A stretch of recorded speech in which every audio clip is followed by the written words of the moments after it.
Good afternoon ninth class, how are you? I hope you all are fine. आज हम पढ़ेंगे भाषा और व्याकरण। सबसे पहले हम पढ़ेंगे भाषा। भाषा किसे कहते हैं? मानव कंठ से उत्पन्न होने वाली सार्थक ध्वनियों को भाषा कहते हैं। इनका वाक्यों में प्रयोग किया जा सकता है।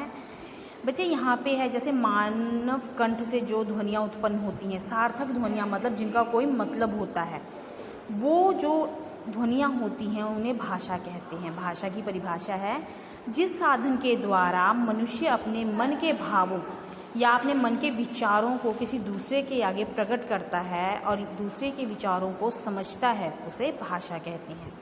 भाषा के रूप, भाषा के दो रूप होते हैं। पहला होता है मौखिक भाषा। जब मनुष्य के द्वारा अपने विचारों को मुख द्वारा बोलकर, अर्थात जब हम बोलकर अपने विचार को प्रकट करते हैं और किसी की बात को सुनते हैं तो वो क्या होती है? मौखिक भाषा। जैसे मैं अभी आपको पढ़ा रही हूँ और आप सुन रहे हैं, तो ये कौन सी भाषा है? मौखिक भाषा है। दूसरी भाषा है लिखित। जब मनुष्य के द्वारा अपने विचारों को लिखकर व्यक्त किया जाता है तो उसे लिखित भाषा कहते हैं। लिखित भाषा की आधारभूत जो इकाई होती है वो कौन सी होती है? वर्ण होती है। आधारभूत भाषा की इकाई जो होती है, आधारभूत इकाई वर्ण कहलाती है। मतलब जैसे हम कोई पुस्तक पढ़ते हैं तो वो लिखित भाषा है। यदि हम अपने बात को पत्र द्वारा किसी तक पहुंचाते हैं तो जो उस पत्र में बात लिखी होती है वो कौन सी भाषा है? लिखित, मतलब लिखी हुई, बोली।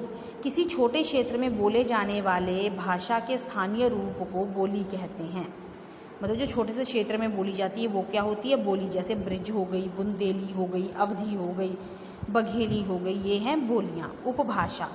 भाषा परिवर्तनशील होती है और लगभग हर 5 या 10 किलोमीटर की दूरी पर जो भाषा है उसमें थोड़ा सा परिवर्तन आ जाता है, लेकिन सामान्य रूप से पूर्ण परिवर्तन नहीं आता, पर थोड़ा सा अंतर दिखाई देता है।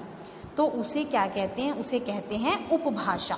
मतलब जब एक जगह से दूसरी जगह 10-15 किलोमीटर की दूरी में जब भाषा में थोड़ा सा अंतर दिखाई देता, मतलब भाषा में थोड़ा फ़र्क दिखाई देता है मूल भाषा के अंतर की वजह से, तो वो होती है उपभाषा। लिपि।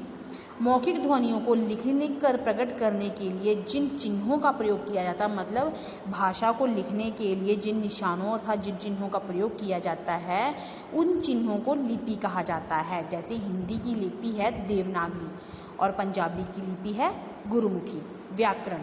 हिंदी भाषा को शुद्ध रूप से बोलना, लिखना और पढ़ना सिखाने वाले शास्त्र को व्याकरण कहते हैं।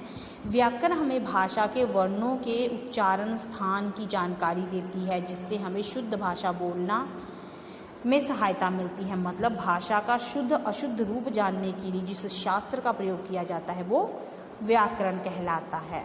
व्याकरण की सहायता से हमें पता चलता है कि जो भाषा हम लिख रहे हैं या जो भाषा हम बोल रहे हैं वो सही है या गलत है, शुद्ध है या फिर अशुद्ध है। आज हमने पढ़ा भाषा और व्याकरण। Thank you and have a nice day.